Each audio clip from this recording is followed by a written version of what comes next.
Hey guys, and welcome to something that is new for Marketing in the Madness. So these episodes are coming to you in collaboration with MadFest. As part of that collaboration, I am going to be interviewing some incredible female leaders, female founders, and men across the industry who are leading the charge and leading the change in our industry that will enable women to reach their full potential and address the long-standing inequalities that still exist, not just in the marketing industry, but across every single industry. So if you're interested in joining me and helping make the world a fairer, more inclusive place, then keep listening because today's episode is going to be a cracker.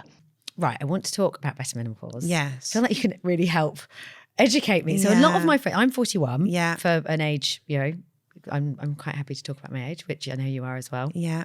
And I'm nowhere, in my head, I'm nowhere near menopause yet, but a lot of my friends are in perimenopause, have started to take HRT. Yeah. So tell me about Better Menopause, what it's going to do, what I need to know about what's coming.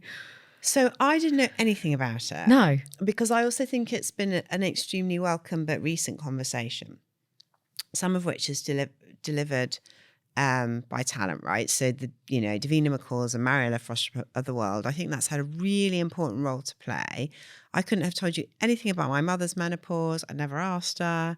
It just wasn't a thing, right? Definitely not in my early 40s.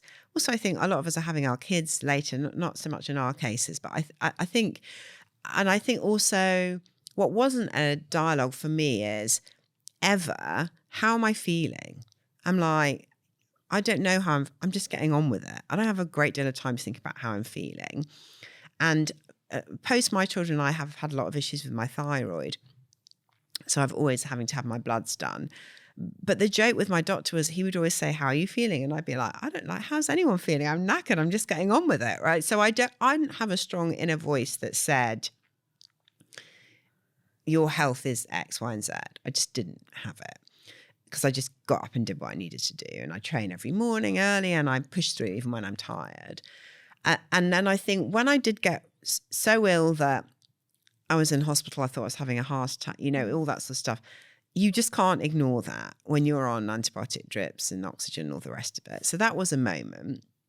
But I think coming out of that and feeling like I just can't really, I don't feel like myself. Don't feel you. And having all these tests and being told, well, part of it is you're in perimenopause. I'm like, what is that? I've never even heard that term, right? And this was 2 years ago.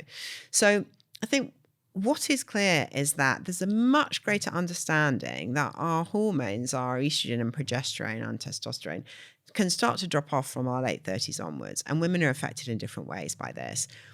And so number one, if you're not feeling yourself, get your bloods done. Like, it's a hassle, but do it. On the NHS, privately, whatever, but do it.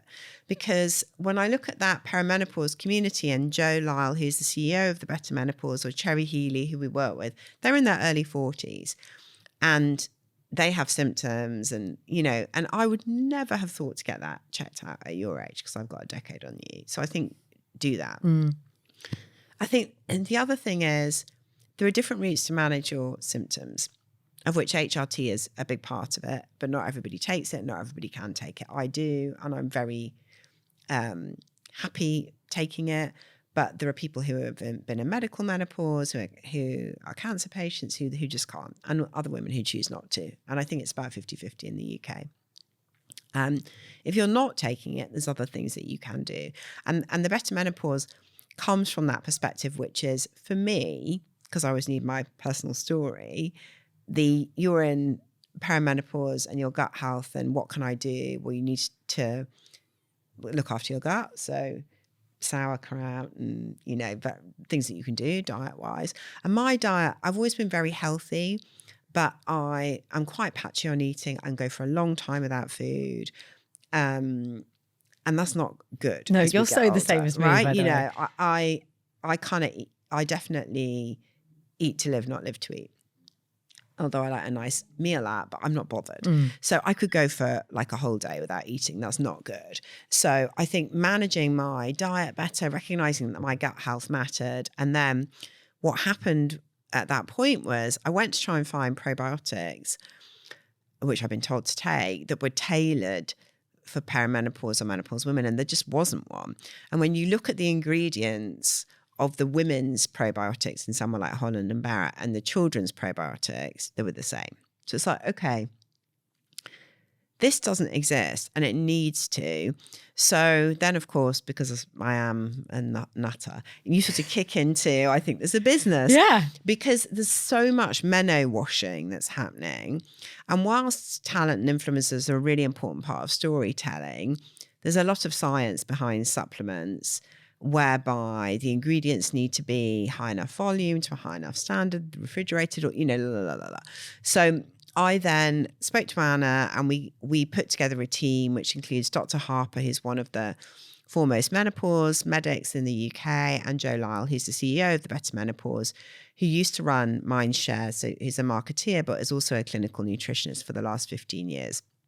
And the first product's called the Better Gut, which I have taken religiously every morning for the last 9 months, and it's totally changed how I feel alongside my HRT. And then we have a new product coming out next month in May called the Better Night. So we will have 3 products within the next few months, one tackling gut health, one tackling sleep, and one tackling sex, because those are the 3 biggest issues. We get 48 menopause symptoms, you'll be pleased to hear. Oh, yay. But if you try, Can't wait. But if you try to group them, broadly speaking, those are the categories, you know. And the Better Gut remains the hero product, because if your gut health is improved, your symptoms will be less bad. And then the 2 other products tackling the 2 biggest things that happen, which is you can't sleep, and my sleep's always been bad, and it goes through phases of being really bad. And sexual appetite, or any sense of wanting to have sex at all, for a lot of our community is just dissipated, and that's not healthy for them or for relationships. So that's the business. Obviously, there's a lot of content, community. Back to our earlier point, networks matter. Networks of women going through it are really important ways of supporting one another. And also, from a business perspective, if you can get that really working, it's a really great, exciting business in a space that's very hot. So I'm very proud to be exec chair of the business. And Joe and the team are doing a brilliant job. But I think it matters because my organizing thought on all of this is around women and money. You know, it kind of comes back to that. And what I also know is that 25% of women want to leave the workforce because of their menopause symptoms, and 10% actually do. I want women working because I want women to have brilliant careers and economic independence. And we already know that a lot of women fall out of the world of work when they have their kids and find it hard to come back. I don't want them falling out again when they have come back, because they can't, like, come on. So I think for me, it's always profit plus purpose. And I'm super excited about the Better Menopause, because the products really do make a difference to women's lives. I love that. I'm going to go and check them out. Yeah. Literally, we'll put, and yeah. if you can give me the links, we'll put it all in the show notes. People can go find it.